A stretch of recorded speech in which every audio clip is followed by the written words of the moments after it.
ጌታ ስም የተባረከ ይሁን። እቺ ነገር ቤት ስለበዛባት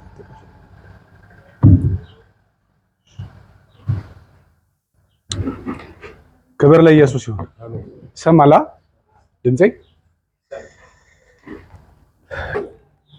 ዛሬ የምንማረው ለአለቅነትና ለስልጣን ራስ በሆነው በክርስቶስ ሆናችሁ ተሞልታችኋል በሚል ርዕስ ነው። በጣም መሰረታዊ የሆነ የመጽሐፍ ቅዱስ ሐሳብ እንካፈላለን። ለአለቅነትና ለስልጣን ራስ በሆነው በክርስቶስ ተሞልታችኋል። ይሄ ማንነታችሁን እንድታውቁ የሚያደርጋችሁ በክርስቶስ ኢየሱስ አማካኝነት ያገኛችሁትን ስልጣን ያላችሁበትን ስፍራ እና ማንነታችሁን እንድታውቁ የሚያደርግ መሰረታዊ የመጽሐፍ ቅዱስ ሐሳብ ነው። እንግዲህ ታውቃላችሁ በዘፍጥረት መጽሐፍ ላይ አዳምን እግዚአብሔር ሲፈጥረው ምን ብሎ ነበር የፈጠረው? ይሄን የሚታየውን ዓለም እንዲገዛ ነበር አይደል የፈጠረው? የሰው ልጅ የተፈጠረው ዓላማው ለገዢነት ነው አይደል? ገዢ ነን አይደለኛ? እግዚአብሔር ሲፈጥረን እንድንገዛ ሳይሆን እግዚአብሔር ሲፈጥረን እንድንገዛ ነው የፈጠረን ማለት ነው። እና ነገር ግን መጽሐፍ ሲናገር እባብን ምን ይለዋል? በተንኮሉ ሔዋንን እንዳሳታት ይላል። እባብ ምንድነው? በባህሪው ተንኮለኛ ነው አይደል? በዘፍጥረት መጽሐፍም እባብ ወደ ሴቲቱ ሄዶ በምድር ከሚኖሩት አውሬዎች መካከል ምን ነበር ይላል? ተንኮለኛ ነው ይላል አይደል? በሌላ ስፍራ ደግሞ ብልህ ነው ይለዋል እባብን። ጌታ ኢየሱስ ክርስቶስ ብልህ ነው የሚለው እባብን ነው። ተንኮለኛ ነው የሚለው ግን ዲያብሎስን አይደል? ያው በእባብ ተመሰለ እንጂ ዲያብሎስ በዘፍጥረት መጽሐፍ ምዕራፍ 3 ላይ እባብ የሚለው ትክክለኛ እባብ ሳይሆን ምሳሌያዊ ንግግር ነው አይደል? እዛ ጋር እባብ የሚለው መጽሐፍ ቅዱስ ማንን ለመግለጽ ነው? ዲያብሎስን ነው አይደል? ምክንያቱም ራዕየ ዮሐንስ መጽሐፍ ምዕራፍ 20 ከቁጥር 2 ላይ ስትሄዱ ምን ይላል? የቀደመው እባብ የአሁኑ ደግሞ ዘንዶ እርሱም ሰይጣን የተባለው ዲያብሎስ ታሰረ ይላል አይደል? ስለዚህ መጽሐፉ እባብ ብሎ ሲገልጸው በሚቀጥለው ደግሞ ዘንዶ ብሎ ይገልጸዋል። ስለዚህ እባቡም ዘንዶም ዲያብሎስ ነው እንጂ እንስሳቱን አይደለም መጽሐፍ እየተናገረ ያለው ማለት ነው። ብዙ ጊዜ በዛው በዘፍጥረት መጽሐፍ ላይ ያለውን እባብ በቃ እንስሳው ነው ብሎ ለማለት የሚያስደፍረን አንዳንድ ነገሮች አሉ አይደለ? ነገር ግን መጽሐፉ ያው ሲጀምር ምሳሌያዊ ንግግር እየተናገረ ነው። ከዛ በኋላ ወረዲልና ታያላችሁ እባብ በተንኮሉ ሔዋንን ካሳታት በኋላ ያንን ደግሞ ወስዳ ለአዳም ሰጠችው አይደል? ለአዳም ከሰጠችው በኋላ መጽሐፉ እግዚአብሔር አምላክ መጥቶ አትብላ ካልኩ ዛፍ በላህን ብሎ ጠየቀው። ከጠየቀው በኋላ አይ የሰጠኸኝ ሚስት አሳሳተችኝ አለው። ወደሷ ሲሄድ ደግሞ እባብ አሳሳተኝ ነው አይደል ያለችው? ወደ እባቡ መጥቶ ምንድነው ያለው እግዚአብሔር? እድሜ ዘመንን በሙሉ በደረት ትሄዳለህ አይደል? ምን የሚል አመለካከት አለ? እባብን መጀመሪያ ሲፈጥረው እንደዝሆን እጁ ረጅም ነበረ ይባላል። የሚራመድ ነበረ፣ ሰውነት እግር ምናምን ነበረው ይላል። ለምንድነው? ከዚህ የመጽሐፍ ቅዱስ ጥቅስ ተነስተው። ይሄ ግን የሚያወራው ስለ እንስሳው አይደለም የሚያወራው። ይሄ የሚያወራው ስለ ዲያብሎስ ነው። ከዛ በኋላ እድሜ ዘመንን በሙሉ ምን ትበላለህ? አፈር ትበላለህ አለው አይደል? እባብ ግን አፈር ይበላል እንዴው? ማለት ያው በመላመት ነው አፈር ይበላል አንሱና ስቀሉት ይባላል። ግን በየትኛውም ጥናት እባብ አፈር ሲበላ አፈር ተመጋቢ ነው የሚል ሳይንስም የለም አለ። ሳይንስ ይላል እንዴ እባብ አፈር ይበላል አይልም። እና ለምንድን ነው ግን መጽሐፍ ቅዱስ እንደዚህ እያለ ነው ያለው? ሚስጥሩ እንዲገባን እኮ ነው። መጀመሪያ ገዢ የተደረገው ማን ነበረ? ሰው ነበር አይደለ? የዚህ ዓለም አምላክ ማን ነው? ማለት አምላክ ማለት ገዢ ማለት ነው። እሺ በሌላ መንገድ የዚህ ዓለም ገዢ ማን ነበር መጀመሪያ? የማይታየው ለማይታየው እግዚአብሔር እየተገዛ የሚታየውን ዓለም እንዲገዛ እግዚአብሔር የፈጠረው ማንን ነው? ሰውን ነው አይደለ? እባብን ወይም ደግሞ ዲያብሎስን የዚህ ዓለም ገዢ አድርጓል እንደ እግዚአብሔር አላደረገም አይደለ? ነገር ግን ይሄን ለሰው የተሰጠውን ስልጣን ነው አይደለ ለመንጠቅ እየሞከረ ያለው። ከዛ በኋላ ግን ተሳክቶለታል። ነጠቀኩ። ከዛ በኋላ የዚህ ዓለም ምንድነው የሚለው መጽሐፍ ቅዱስ? ሁለተኛ ቆሮንቶስ 4 ላይ የዚህ ዓለም አምላክ የማያምኑትን ሐሳብ ምን አለ ይላል? አሳወረ። ዲያብሎስ የዚህ ዓለም አምላክ ተብሏል ማለት ነው። ነገር ግን እዛ ጋር ካያችሁ ወደ አዳም ይመጣና አፈር ነህና ይለዋል። ወደ አፈር ትመለሳለህ ካለው በኋላ ነው እባቡን ደግሞ በእድሜ ዘመን በሙሉ ምን ትበላለህ? ዓላማው ዲያብሎስንና ሰውን የሚያያይዝ እንጂ አፈርና እባብን የሚያገናኝ አይደለም ጉዳዩ። ገዢነቱን ከሰው ተቀብሎ ዲያብሎስ እንደያዘ እንደተቆጣጠረ ማሳያው ነው ይሄ እንጂ እባብ አፈር አይበላም። ግን ያ እባብ መጀመሪያ እባብ ነበር አይደለ? ከዛ በኋላ አፈር ትበላለህ ተባለ። አፈር ደግሞ ማን ነው? በመጽሐፉ ትርጉም ሰው ነው ማለት ነው። ስለዚህ ዲያብሎስ በሞት ስልጣን በሞት ፍርሃት የሰው ልጆችን ምን ሲል ነበር ማለት ነው? ሲገዛ ነበር ማለት ነው። በሞት አማካኝነት እኛን ሁላችንን ምን ሲለን ነበር? ረግጦ ሲገዛን ነበር። ምንድነው? ዕብራውያን መጽሐፍ ምዕራፍ 2 ላይ ሄዳችሁ ማንበብ ትችላላችሁ። ዕብራውያን መጽሐፍ ምዕራፍ 2 ከቁጥር 14 ላይ ምን ይላል? እንግዲህ ልጆቹ በስጋና በደም ስለሚካፈሉ እርሱ ደግሞ በሞት ላይ ስልጣን ያለውን በሞት እንዲሽር፣ በሞት ላይ ምን ያለውን ስልጣን ያለውን በሞት እንዲሽር፣ ይኸውም ማን ነው አለ? ዲያብሎስ ነው። ስለዚህ ከወንድሞቹ ጋር በስጋና በደም ተካፈለ። ኢየሱስ ክርስቶስ ከኛ ጋር መጥቶ በስጋና በደም የተካፈለበት ዋነኛ ዓላማው ምንድነው? ዲያብሎስ የሰው ልጆችን በሙሉ በምን ስልጣን ይዟቸዋል? በቃ ከሞት የሚቀር የለም። ስለዚህ ሁሉንም ከመቃብር በታች ገዝቶ ዲያብሎስ ምን ሲል ነበር ማለት ነው? ሲገዛ ነበር ማለት ነው። ስለዚህ አፈር ነህና ወደ አፈር ትመለሳለህ አለው። እባብን ደግሞ እድሜ ዘመንን በሙሉ ምን ትበላለህ? በቃ ሰው የማባሪያ ሆነ ማለት ነው። የዲያብሎስ ባሪያ ሆኖ ሲኖር ነበር ማለት ነው። ባጭሩ ይሄ ነው የመጽሐፍ ቅዱስ ሐሳብ። የዚህ ዓለም አምላክ ባለስልጣኑ ማን ነበር ማለት ነው? አሁን ዲያብሎስ ነው ማለት እኛ ባለንበት ዓለም ሳይሆን እኛ የዚህ ዓለም ሰዎች አይደለም አይደለ? እኛ የዚህ ዓለም ሰዎች አይደለም። ነገር ግን የዚህ ዓለም አምላክ አሁንም ቢሆን ማን ነው? ዲያብሎስ እንደሆነ ግልጽ ነው። መጽሐፍ ቅዱስ ይነግረናል።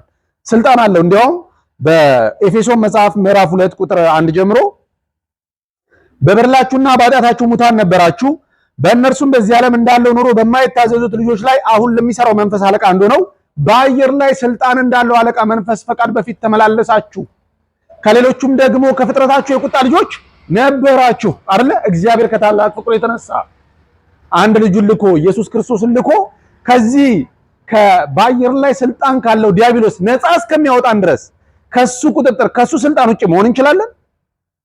አንችልም። እንችላለን? በቃ ዲያብሎስ ነበር የሚያስተዳድረን። የምንተዳደረው በሱ መንግስት ውስጥ ነበር።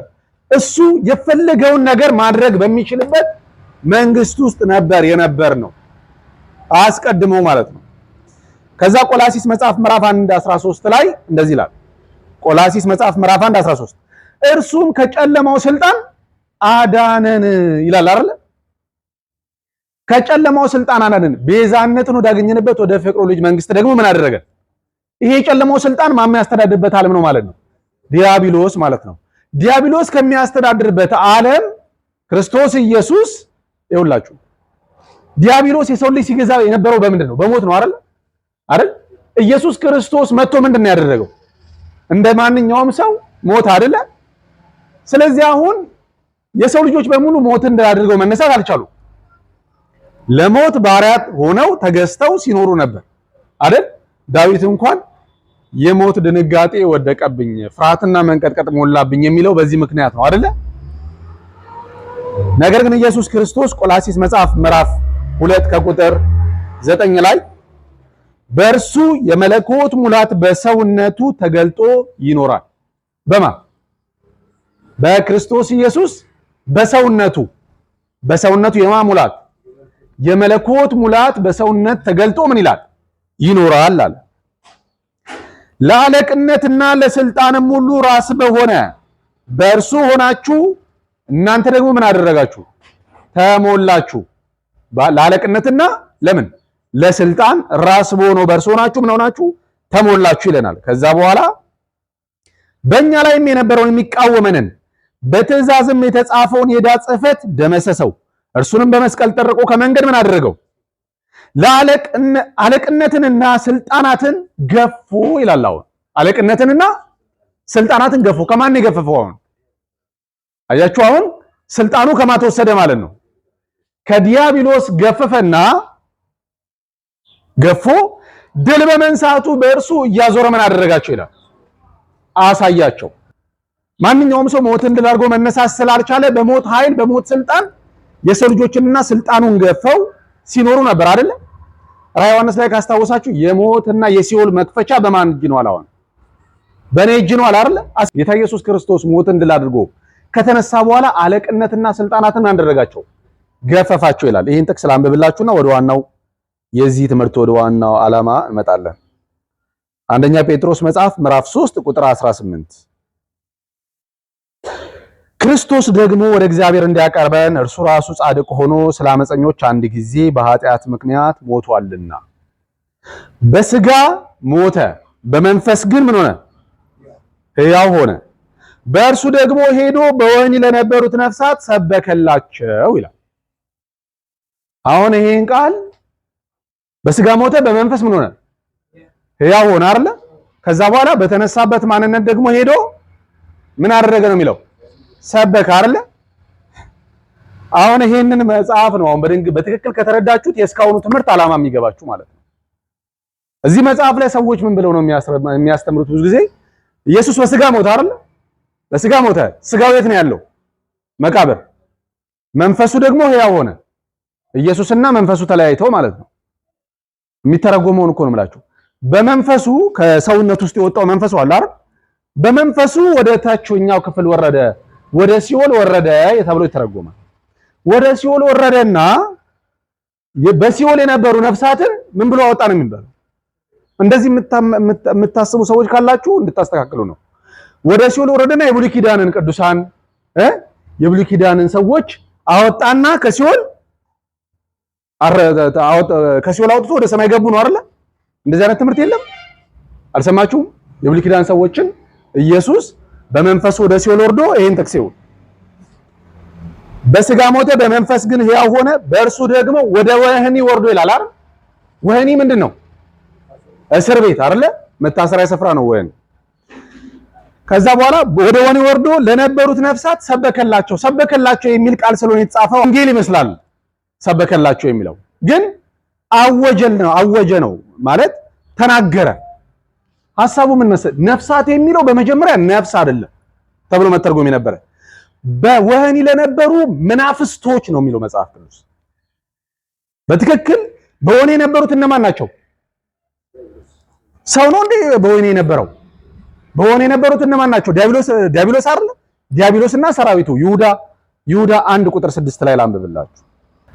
መኖሪያቸውን የተዉትን እንጂ የራሳቸውን አለቅነት ያልጠበቁትን መላእክት በዘላለም እስራት ከጨለማ በታች እስከ ታላቁ ቀን ፍርድ ድረስ ምን ብሏቸዋል? ጠብቋቸዋል። እነማን ናቸው የታሰሩት? በቃ ክፉ መናፍስት ሰራዊቶች ናቸው። የሰው እስረኛ የለም። የታሰረው ማን ነው? መናፍስቶች፣ ዲያብሎስ እና ሰራዊቱ ማለት ነው። በሌላ መንገድ እነኚህ መላእክቶች ማለት አሁን የሚሰሩት መላእክቶች ማለት ናቸው። አሁን ብዙ ጊዜ እነኚህ የታሰሩት ለብቻ፣ አሁን ደግሞ የሚንቀሳቀሱት ክፉ መናፍስት ሰራዊቶች ለብቻ አድርጋችሁ እንዳታስቡ። አሁን ያሉት እንኳን ያሉት በእስር ውስጥ ነው ያሉት። ምክንያቱም ራዕየ ዮሐንስ ላይ ዲያብሎስ ጥቂት ጊዜ እንዳለው አውቆ በታላቅ ቁጣ ወደ ምን ወርዷል ነው የሚለው? ወደ ሰው ልጆች ወርዷል አይደል የሚለው? ወደ ምድር። ስለዚህ ጥቂት ጊዜ ማለት በእስር ውስጥ ነው ያለው። ለምንድን ነው ጊዜ ያለው? ለመጥፋት ምን አለው? ጊዜ አለው። ስለዚህ አሁን ያሉትም ምናልባት በነፃነት እየተንቀሳቀሱ እንዳሉ አታስቡ። በእግዚአብሔር ዘንድ በምን ውስጥ እንዳሉ ነው የሚቆጠረው? በእስራት ውስጥ ነው ያሉት። ስለዚህ ጌታ ኢየሱስ ክርስቶስ በስጋ ሞተ፣ በመንፈስ ሕያው ሆነ የሚለው በመጀመሪያ በስጋ ሞተና መንፈሱ ተነሳ ማለት ሳይሆን በስጋ ሞተና በመንፈስ ቅዱስ ከሞት ተነሳ ለማለት ነው ሐሳቡ። በስጋ ሞተ አይደል ኢየሱስ፣ ከዛ መንፈሱ ወጥቶ ሄዶ ድል አደረገ ማለት ሳይሆን በስጋ ሞተ፣ ከዛ በኋላ በመንፈስ ቅዱስ ደግሞ ከሞት ምን አለ? በዛ በተነሳበት። አሁን ተነሳ አይደል? ዲያብሎስ በሞት ነበር ሰዎችን ሲይዝ የነበረው ሲገዛ የነበረው። አሁን ሞት የማይዘው አንድ ሰው ተረጋገጠ ማለት ነው። አንድ ሰው ተገኘ። አሁን ስጋው ሞቶ መንፈሱ ሄዶ ሰይጣንን አለቅነትን ስልጣናትን እንዳይነጥቀው ዲያብሎስ እኮ ድል የሚደረገው ሞትን ድል በመንሳት ነው አይደል? ኢየሱስ ሞትን ድል ሳያደርግ ከሞት ሳይነሳ አለቅነትን ስልጣናትን መቅፈፍ አይችልም። ስለዚህ ኢየሱስ መጀመሪያ ከዲያብሎስ አለቅነትን ስልጣናትን ለመክፈፍ መጀመሪያ እሱ የሞትን ኃይል መክፈፍ አለበት። የሞትን ስልጣን ምን ማድረግ አለበት? ማሸነፍ አለበት ማለት ነው። ስለዚህ ኢየሱስ በመጀመሪያ በስጋ ሞተና በሶስተኛው ቀን ሞትን ድል አድርጎ ተነሳና በዛ በተነሳበት ማንነት ወደ ወህኒ ወረደ ነው የሚለው። ወደ ሲኦል አይደለም፣ ወደ ወህኒ። ወህኒ ማለት ክፉ መናፍስት ሰራዊቶች ወዳሉበት ዓለም ማለት ነው። እነሱ ወደሚንቀሳቀሱበት ዓለም ገባና ምን አደረገ? አወጀ። ምን ብሎ? ሞትም ሲኦልም ኃይልህም ተገፏል ማለት ነው። በቃ ማለት የነገረው ለነሱ ነው እየነገራቸው ያለው። አወጀ ነው አይደል የሚለው? አወጀላቸው። እያዞረ አሳያቸው ነው አይደል የሚለው? ምኑን ነው? ስልጣን ተነስቶ እኮ ነው እያንዳንዱ እንዲያዩት ያደረገው። ክፉ መናፍስት ሰራዊቶች አለቅነትን ስልጣናትን ገፈፋቸውና አሁን ያ የሞት ኃይልና ስልጣን በእነሱ እጅ እንደሌለ አረጋገጠላቸው ማለት ነው። ለማ ለክፉ መናፍስት ሰራዊቶች። እዚህ ጋር ክፉ መናፍስት ሰራዊቶች ናቸው። ጌታ ኢየሱስ ክርስቶስ ከሞት ከተነሳ በኋላ ሞትን ድል እንደተደረገ የነሱ ኃይል እንደተገፈፈ ያረጋገጠላቸው ማለት ነው። ከዛ በኋላ አሁን ዲያብሎሳውን ልግዛቢል የሚገዛው ማንን ነው ማለት ነው? ምክንያቱም ሁለት ዓለም አለ አይደል? ከጨለማው ስልጣን ወደ ፍቅሩ ልጅ መንግስት አፈለሰናል ይላል አይደል? የብርሃን መንግስት አለ፣ የጨለማ መንግስት አለ። አሁንም ቢሆን ዲያብሎስ የጨለማውን መንግስት ምን ይላል? ይገዛል። አሁንም በጨለማው መንግስት ውስጥ የሚንቀሳቀሱ ሰዎችን ምን ያደርጋል? ዲያብሎስ ይገዛል፣ ያስተዳድራል። በብርሃን ዓለምና ክርስቶስ ኢየሱስ በሚያስተዳድርበት በእግዚአብሔር መንግስት ውስጥ ግን የሚንቀሳቀስ ሰው ካለ ግን የሚገዛው የማ መንግስት ነው? የማ መንግስት ነው? የእግዚአብሔር መንግስት ነው አይደል? ስለዚህ በእግዚአብሔር መንግስት ውስጥ ያለ ሰው፣ በእግዚአብሔር መንግስት ውስጥ የሚንቀሳቀስ ሰው ያለው ሜንታሊቲ ያለው አስተሳሰብ ሊኖረን ይገባል ማለት ነው። አሁን እኛ እኮ ሰይጣንና እኛ የተለያየ ዓለም ነን። እዚህ ቤት ሰይጣን እላው ላይ ስልጣን እንዳለበት የሚያስብ ሰው አለ አለ? ታምናላችሁ? ሰይጣን ይሰራብኛል እኔ ላይ አሟርቶ ደግሞ ጠንቁሎ ይገለኛል ብሎ የሚፈራ ሰው አለ? ነፍሳችሁ በማን እጅ ነው ያለው? በጌታ እጅ አይደል? አለቀ በቃ። አሁን ከሱ ጋር ምንም አይነት ግብግብ እኮ አያስፈልግም። አሁን የሚያስፈልገው እኔና እናንተ የኃጢአትን ኃይል ድል እያደረግን እንድንሄድ እኮ ብቻ ነው። መጽሐፉ የሚልን ለአለቅነትና ለስልጣን አንተ ተሞልተሃል ነው እያለ ያለው። አንተ ባለስልጣን ነህ ነው፣ መውረድ የለብህም። መጽሐፉ የሚለው የመለኮት ሙላት በማሰውነት ተገልጦ ይኖራል ነው የሚለው። እናንተ ደግሞ በክርስቶስ ሆናችሁ ተሞልታችኋል ሲል ምንድነው የተሞላችሁት? የመለኮት ሙላት አይደል እንዴ? መለኮትን በሰውነቱ ተሸክሞ የሚሄድ ሰውን አስተሳሰብ መገንባት አለብን። መለኮት ዲቫይን ሆኖ እግዚአብሔርን በውስጡ ይዞ የሚንቀሳቀስ ሰው ነው እኮ አማኝ ማለት። በክርስቶስ መንፈስ የሚንቀሳቀስ ሰው ነው አማኝ ማለት። እኔና እናንተ አሁን የኃጢአትን ኃይል በስጋ አስተሳሰብ በራሳችን ሐሳብና ምኞት ሐሳባችን እየተበላሸ እኛ የስጋን መሻት እንዳናደርግ በዛ ላይ እንድንሰለጥን እንጂ ዲያብሎስ መጽሐፍ ምንድን ነው የሚለው? የሰላም አምላክ እግዚአብሔር አለ አይደል? ሰይጣንም ፈጥኖ ከእግራችሁ በታች ምን ያደርገዋል?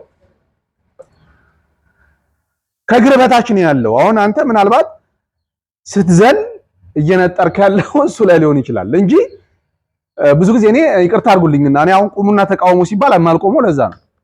አልቆምም፣ የወደቀ ነገር ስለሆነ ማለት ነው። ገብቷችኋል?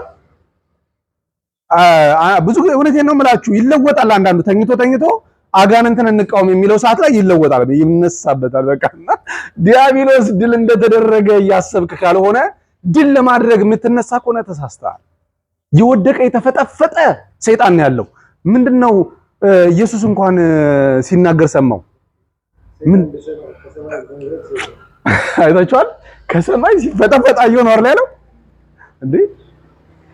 የተፈጠፈጠ ሰይጣን እኮ ነው ያለው እኮ።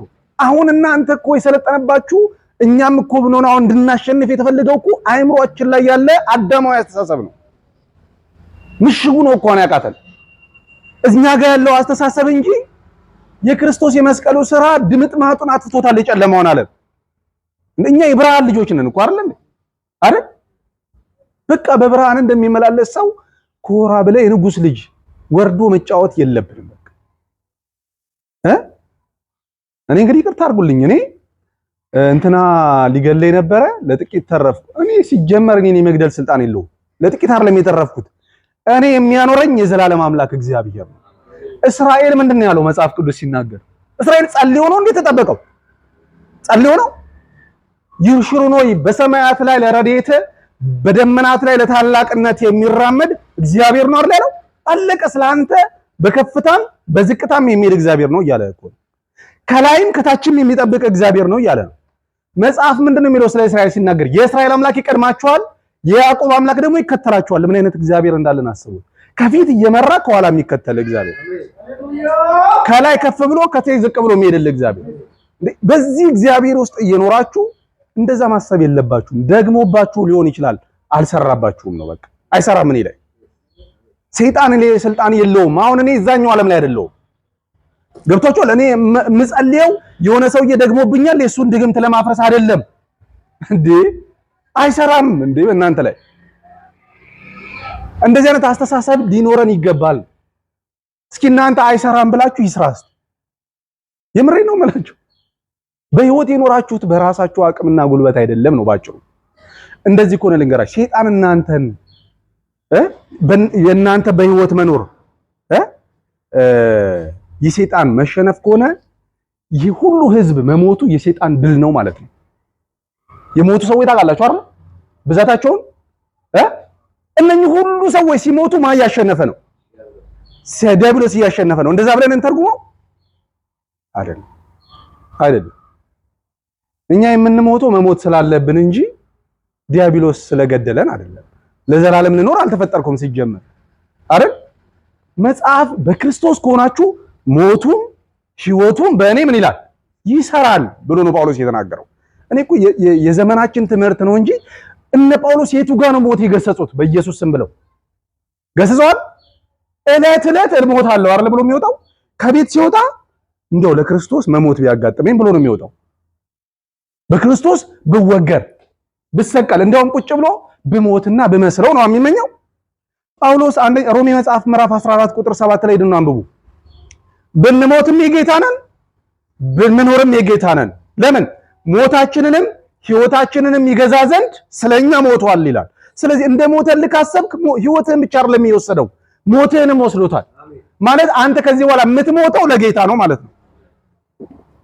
እና ይሄ እያስጨነቃችሁ ከሰይጣን ጋር ግብግብ ምናምን ተው። ሰይጣን የወደቀ አፈር የበላ ድምጥማጡ የጠፋ ተራ በጣም ተራ የሆነ አካል ነው በአሁኑ ሰዓት። ለኛ ለዛኛው ዓለም አላልኳችሁም፣ ለጨለማው ዓለም አላልኳችሁም። ለጨለማው ዓለም ገዢ ነው ዲያብሎስ አይደል? እኔና እናንተ ግን መለኮት በውስጣችን አለ፣ እግዚአብሔር በውስጣችን አለ። መጽሐፍ ቅዱስ የሚነግረን የመለኮት ሙላት በሰውነቱ ተገልጦ ይኖራል፣ እናንተ ደግሞ በሱ በኩል ተሞልታችሁታል ይህንን መለኮት እያለ። ስለዚህ እስቲ እኔ እግዚአብሔር ልጅ ነኝ፣ እኔ ባለስልጣን ነኝ፣ እኔ ድል ነሽ ነኝ፣ አሸናፊ ነኝ፣ ገዢ ይሄን ሁሉ ዘወትር ለምንድነው እያሰብን ማንኖረው ማለት ነው? እና ማደግ ያስፈልጋል። እና መንፈሳዊነት በራሱ ሌላ ሆኗል አሁን ባለንበት ዓለም ማለት ነው። ሌላ ግን እሱ አይደለም። የእግዚአብሔርን ሐሳብ ወደ ማወቅና ወደ መረዳት እንድናድግ ነው የእግዚአብሔር ጉዳይ ማለት ነው። የእግዚአብሔር አጀንዳ እስቲ እንጂ ምን አለ አንድ ቃል ጌታ ከክፉ ሁሉ ይጠብቀኛል ለዘላለም መንግስቱም ምንድነው? ጌታ ከክፉ ሁሉ ያድነኛል ለዘላለም መንግስትም ይጠብቀኛል የሚል ጥቅስ አለ ጳውሎስ የሚናገረው። ምናልባት እስቲ ቆይ ይሄን ቃል ስሙ። ጌታ አለ ከክፉ ነገር ሁሉ ያድነኛል ለሰማያዊው መንግስትም ይጠብቀኛል ካለ በኋላ ለእርሱ ከዘላለም እስከ ዘላለም ክብር ይሁን። በቃ አለቀ እንዴ!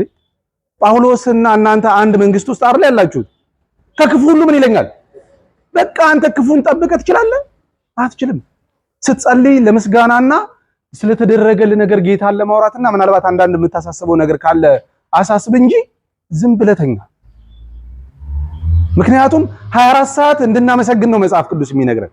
በጸሎት ውስጥ ምስጋና አብዛኛው ጸሎት እውነቴን ነው የምላችሁ። ምን ከታዘባችሁኝ ስትጸልዩ አብዛኛው ሰዓት ምስጋና ነው። ምክንያቱም በጸሎት ውስጥ ምን አለ? ምስጋና፣ ምልጃ፣ ልመና ምናምን አለ አይደል? በቃ ይሄ ነው የሚያስፈልገው። እኛ የተሰራልንን ስራ እያሰብን ማንነታችንን በማወቅ መመላለስ ነው ያለብን። የትኛውም አጋንንታዊ ስራ እናፈርሳለን እንጂ እኛ ላይ አይሰራብንም። ግን የማፍረስ ስልጣን ግን ተሰጥቶናል። ከማላይ ከሰዎች ላይ ማለት ነው፣ ከሌሎች ላይ ጌታ ከክፉ ነገር ሁሉ ምን ይለኛል? ያድነኛል፣ ለሰማያዊ መንግስትም ይጠብቀኛል ነው። ድናችሁ እየተጠበቃችሁ ነው። የሚገርመው ነገር ያኔ እስራኤል ከኋላና ከፊት፣ አሁን ግን በውስጣችሁ ገብቶ ነው የሚጠብቃችሁ ጌታ። ውስጣችሁ ገብቶ ይኖራል። መኖሪያችሁ ማደሪያችሁ አድርጎታል እናንተን ማለት ነው። እና ከዚህ በላይ የሚያስደንቅ ነገር አለ እንዴ በዘመናችን? ከዚህ በላይ የሚያረካ ነገር አለ? በውስጡ እግዚአብሔርን አቅፎ እንደመሄድ ምንም የተሻለ ነገር አለ? እና መጽሐፍ ቅዱስ ስለ ዲያብሎስ የሚነግረን ይሄ ነው። ለሚያምኑበት በሙሉ መንፈሱን አካፈላቸው። ያን የትንሣኤውን መንፈስ፣ ድል የሚያደርግበትን መንፈስ አትርፎ አብዝቶ ምን አደረገው ነው የሚለው? አፈሰሰው አይልም? ቲቶ መጽሐፍ ምዕራፍ 3 ቁጥር 5 ላይ በጸጋው ጸድቀን በዘላለም ሕይወት ተስፋ ወራሾች እንድንሆን ይህንን መንፈስ በእኛ ላይ አትርፎ ምን አደረገው ነው የሚለው? አፈሰሰው። ስለዚህ ይህ መንፈስ ፈሷል፣ ተትረፍርፏል በእናንተ ውስጥ። አሁን የተከፈተ ቧንቧ አለ አይደል? እዛ ጋር መንፈስ ቅዱስ ማለት እንደዛ ነው። አሁን በእኛ ህይወት እግዚአብሔርን ስጣን ብለን የምንለምነው ነው እንደ መንፈስ ቅዱስ አሁን በእኛ ህይወት ውስጥ ዘወትር ምን የሚል ነው? የሚፈስ ነው አይደል? ሁሉ ጊዜም ጳውሎስ ተሞሉ እንጂ ያለው ሙላቸው አይደለም ያለው። መሙላት የማድረሻ ነው። 24 ሰዓት ክፍት ነው ተሞላ ነው እያለ ያለው። 24 ሰዓት በቃ አንተ ኦንላይን ኮንክ 24 ሰዓት ለኔትወርክን ክፍት ካደረክ 24 ሰዓት የእግዚአብሔር መንፈስ አንተን ለመሙላት ዝግጁ። ለምን? ድል በመንሳት ለመመላለስ ማለት ነው። በአሸናፊነት ለመኖር አሁን የምነግራችሁን ህይወት በተግባር ለመግለጥ እና ይሄንን ህይወት እንደተቀበልን እንመን ነው መጀመሪያ። አይምሮአችን ይመን ይሄን ህይወት። በእውነት ነው የምላችሁ። ይሄን ተቀበላችኋል፣ አዳመጣችሁኝ፣ አመሰግናለሁ። የጌታ ኢየሱስ ክርስቶስ ጸጋ ከመንፈሳችሁ ጋር ይሁን። ተባረኩ።